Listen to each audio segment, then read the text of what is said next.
My name is Oscar De La Rosa. I'm from Northbridge. Well, I grew up in Northbridge, Massachusetts. I'm originally from the Dominican Republic, and I moved to this country when I was 5 years old. I am in the Graduate School of Nursing in my second year now, and this year is called the DNP 1 year. So I'm in the Doctorate of Nursing Practice program, where ultimately I'll become a family nurse practitioner. I'm Jacqueline Doe. I am representing the medical school at UMass. I'm a second-year medical student in class of 2024. When I first was applying to medical schools, I wasn't exactly sure where I would end up. I'm originally from California. Both of my parents are Vietnamese refugees, and they escaped in 1975. But I kind of casted a broad net, and I just remember the first time I came to UMass, I was welcomed by Dr. Hines, who's a part of the diversity and inclusion initiatives here. And we had a tea time before all of us were anxious about interviews and all that. She just had invited everyone who came from a diverse perspective or a low socioeconomic group, and just had tea or coffee with us. And I just felt so at home with her and my peers who were also interviewing. That just made me feel like Worcester could be my home away from home. Yeah, I really relate to that story. My name is Lyle Gangmani. I am I'm an MD PhD student here, so I've completed my first 2 years of medical school, and now I'm starting my first year in the PhD, the graduate school program here. I was born and raised in Cameroon. Also an immigrant. I came to the US in 2007 when I was 8, turning 9. And my family's in Beltsville, Maryland. So when I was applying to medical school, I also kind of cast a wide net. I went to undergrad here in the Berkshires, Massachusetts. So I was kind of familiar with the state itself.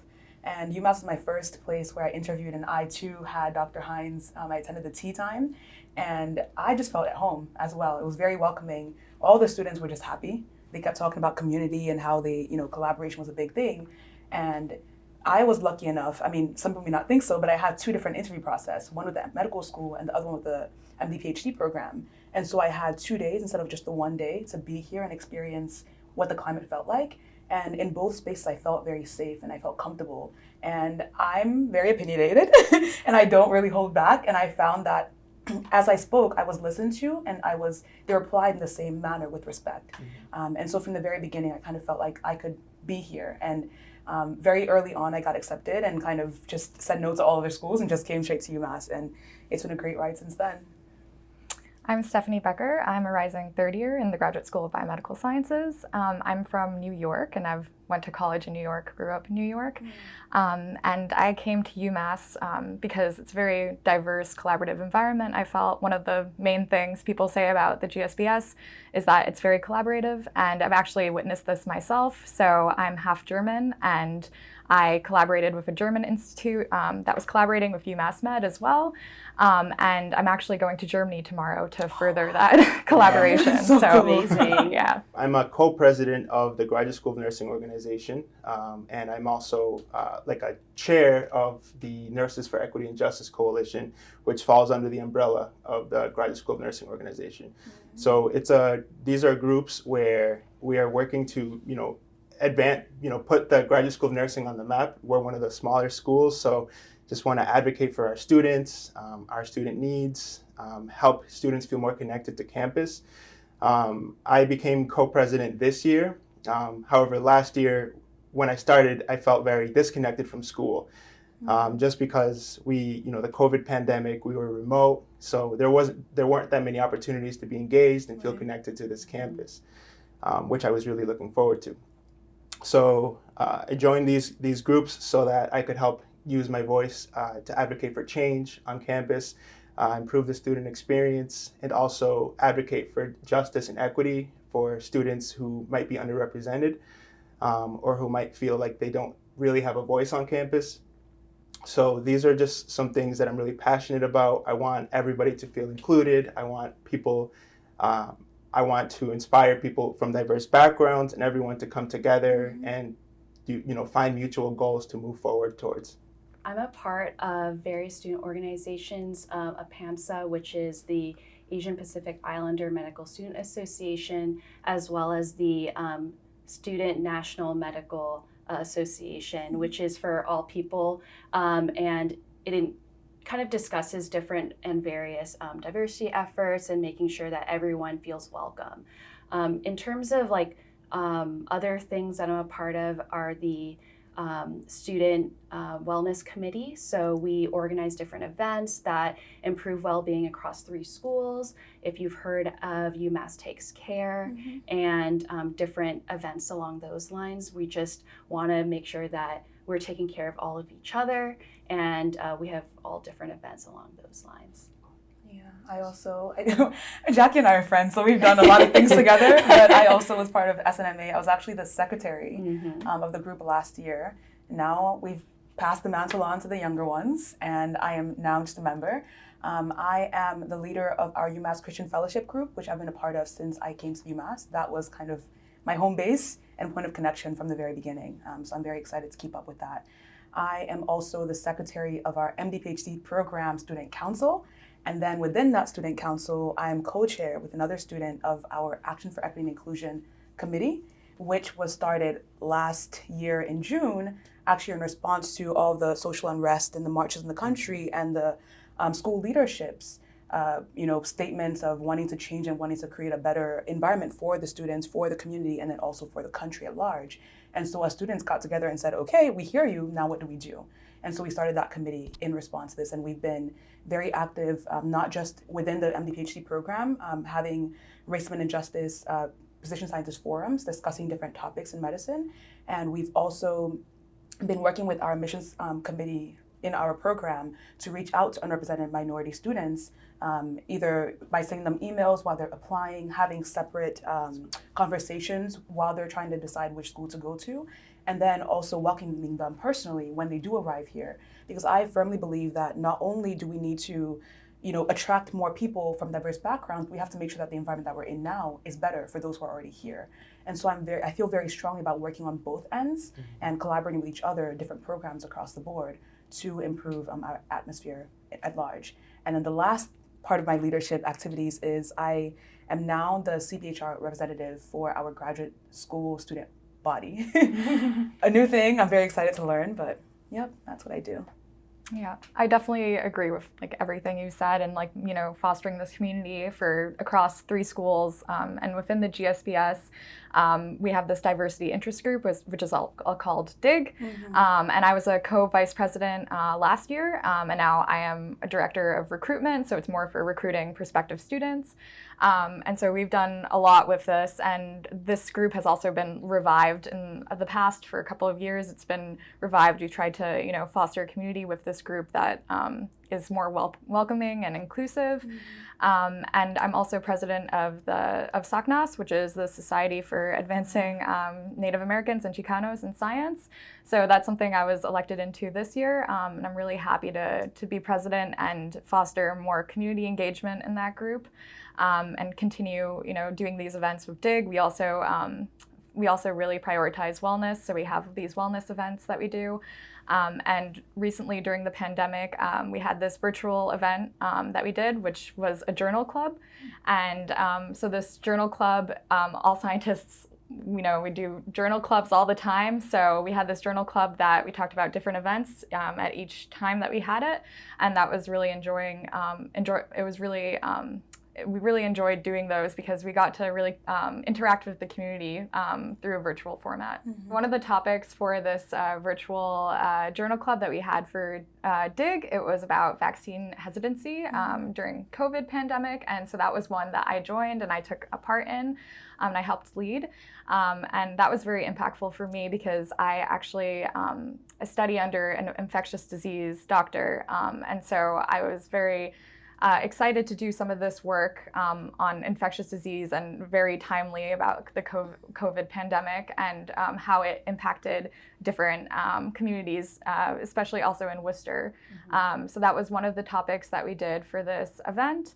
And I also, some of the things that sprung out of it was, going into the community and educating people on the vaccine, which is something else that I did through the Worcester Free Healthcare Clinic, the telehealth clinic. So I think you mentioned that before, if you want to debrief on Oh, on yeah. that a little bit. Sure. A very common volunteer activity that a fair amount of med students, nursing students, and GSBS students are a part of are supporting our free clinics, the Worcester Free Clinics Coalition, or now it's rebranded as the Worcester Free Care Collaborative, WFCC. And during the pandemic, a lot of under-resourced and just individuals who don't have access to direct medical care, they were kind of siloed and they didn't have a resource per se to go to when they had a stubbed toe or they were having a persistent cough. So the free clinics are open to all, and interestingly enough, our mission is to not to be needed in the future because everyone will be insured, everyone will have access to some kind of primary care doctor and whatnot. That being said, we have a great amount of students that make the volunteer effort possible. We recently received nonprofit status so that we can receive donations and just have greater support from Worcester, Central Mass, and just Mass in general. And it's been a great thing. We were able to incorporate telehealth, and as many of you may have heard of, and we are also back in clinic. So the first week I was back after my summer in Boston, I actually just volunteered because I just love the patients who we see. They're all so grateful, and you really get to interact on a very personal level with the patients. That's really cool. And I don't know, you mentioned that you're from the Dominican Republic. Yeah. Do you know about the Dominican Republic Baptiste Health Initiative? Yes. Did you do it? So I'm actually signing up for that this year. Highly recommend. As a part of our second year of our program, we get the opportunity to do what's called the Population Health Clerkship. So in that, we get to choose different areas that we're very interested in. And one of those is the Dominican Republic Baptiste Initiative. I'm really excited for that also because I have experience in doing similar kind of trips. When I was an undergrad at Worcester State University, I had the opportunity to go to the Dominican as part of like a biology faculty-led program trip. So it was like a study abroad in the spring. It was really, awesome. really amazing.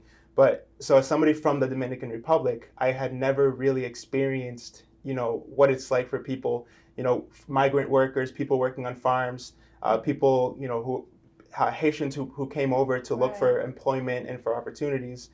I didn't see that kind of poverty when I was growing up. Yeah. It existed, but I never saw it at that level. So I'm really excited to do this trip with school and get involved because that's something that I had the ability to do in undergrad a little. I went last year. Actually, it was the last trip before everything locked down and no more trips were allowed through the school. It was in February going on March, so when we had just shut down for the pandemic.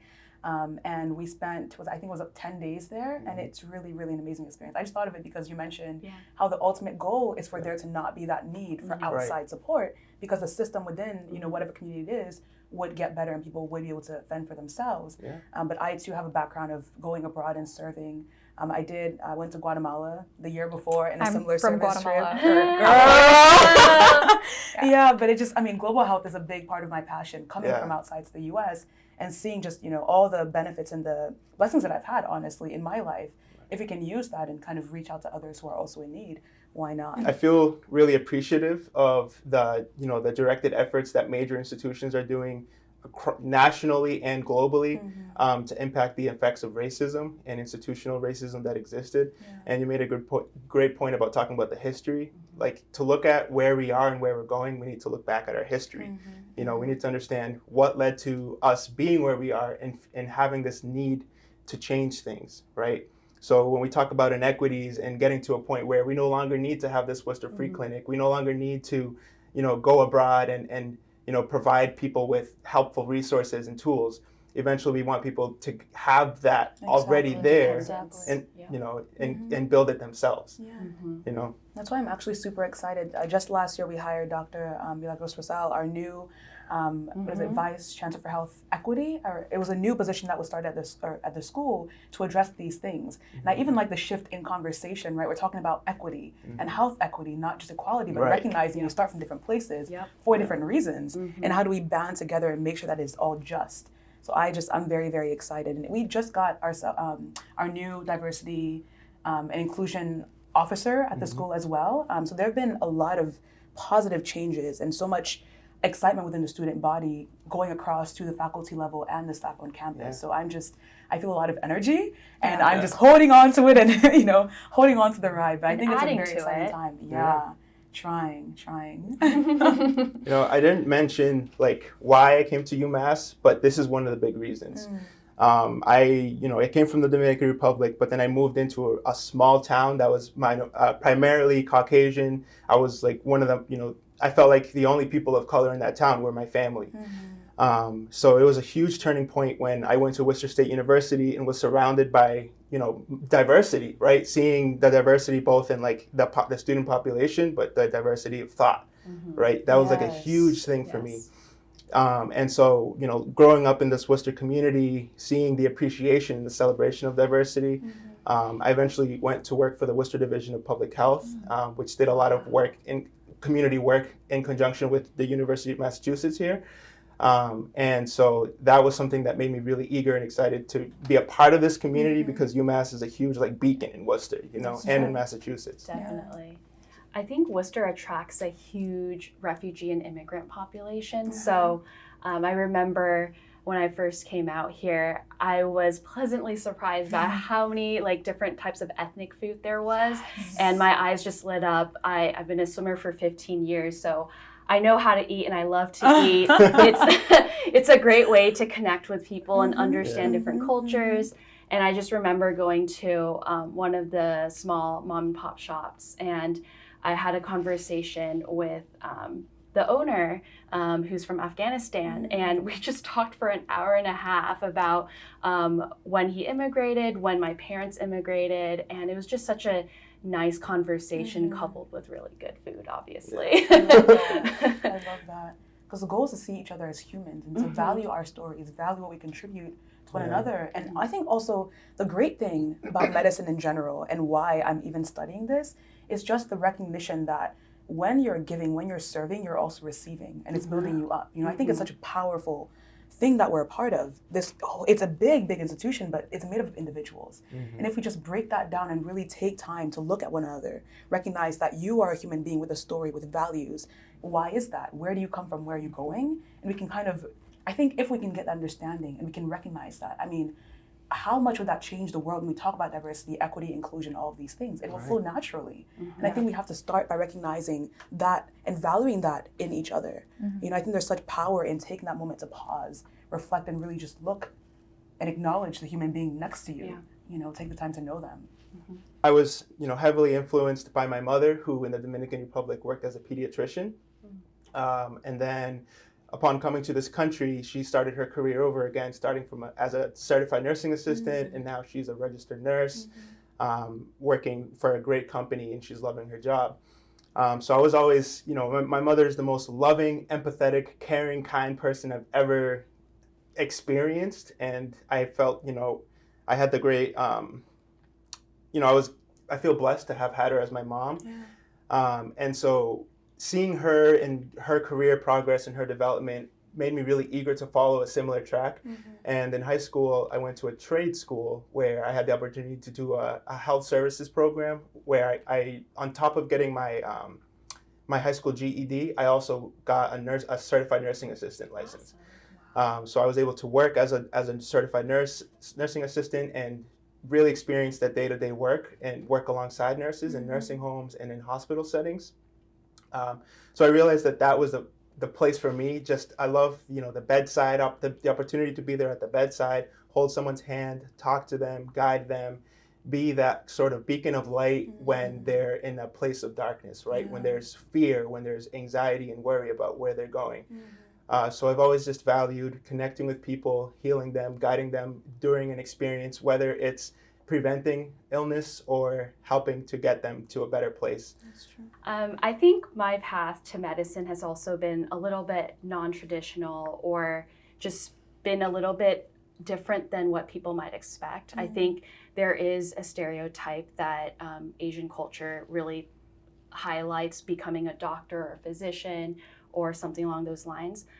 My parents actually did not want me to become a doctor, Oh, wow. and they strongly discouraged me to become a doctor because just being refugees themselves, they knew that you just have to work and then, find a job, like study something so you can find a job right away. And medicine and MD, PhD and research, nursing, they're all longer paths and stuff along those lines. So I really had to convince my parents, but mostly just convince or make sure that did my own soul searching to make sure that this was something that I wanted to do. Similarly, I've always been gravitated towards healing kinds of aspects and interacting with other humans and connecting with people on that human, very raw level. So I just remember doing a lot of volunteer work, and I think one thing that I loved about science, and I just love studying it, was the ability to teach it to someone else. So originally, my mom, who's a big advocate of education and whatnot, said, "Why don't you become a science teacher?" And I think that was something I was strongly considering for some time, but I took a step back and I realized that as a physician, you're also a teacher. You teach your patients. You are there to console them and treat ailments, but you're also teaching them how to be their best self. And so I liked it how medicine kind of interwove all my passions, like the passion of treating the human condition, being a healer, the aspect of teaching our peers, ourselves, of being our best selves and to be healthier. And oddly enough, I enjoy the rigor of medicine. I think it pushes you to be your best and it challenges you in ways that you didn't think was possible. Yeah, it's definitely challenging. So I just came through the second year, and this is where we take the step 1 exam, and that within the pandemic, nonetheless, but that was quite the experience. So if you like challenges, it's definitely for you. But I mean, my path, I've always been that person who kind of knows. I've always known, like I feel like I just came out in my mother's stomach knowing that I went to a doctor one day, and I just have been on this straight path forward. It wasn't necessarily always straight, right? After undergrad, I had to take, I did a master's program for 1 year before I got to medical school. But it had always been what I wanted to do. I grew up in Cameroon, as I already said, and mosquito-borne illnesses are very big. There's malaria, there are like rocks everywhere. You're playing outside and you get sick, you fall down and things like that. But my experience in the hospital was actually very pleasant. Obviously, my parents, they had a hard time because I have 3 younger brothers and all of us were sick in the hospital all the time. What I remember of the hospital is kind people and good food. Later on, they're telling me that they gave us our favorite food because we didn't want to eat anything. And so they would try to get things to convince us to eat. But I didn't know that I was young. So I just leave and I feel like, oh, I just made new friends. I had good food. I want to come back. And so my experience growing up of the hospital was just very positive overall.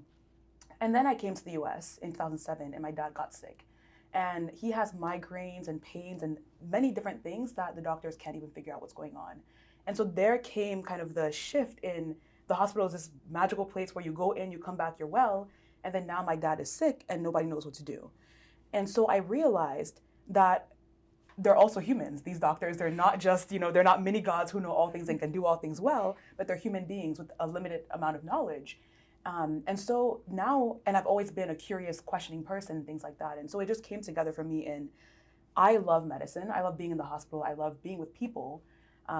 But then there are also questions to answer. There are things to seek and ways to improve. And so I was wondering, what do I do that brings all these things together? How can I be of most use when it comes to healing and then also answering the things that we don't know, improving the system that already exists, and even being a part of creating new things that can optimize how we live and how we connect with one another. I think research was really part of me from a young age as well. So in high school, I was part of the science research program, and now more and more high schools have developed a sort of similar program. But I went to a public school. It was super diverse, a lot of immigrants, and we had this program where you could end up going into the lab and doing wet lab stuff at being a high school student. So I joined and it kind of became my life and is still my life. And I've even traveled to Germany and done research. I'm half German. I'm also half Guatemalan. So I have a very distinct profile, I guess. And I just really enjoyed everything about research, the whole process, reading the literature, doing the work in lab.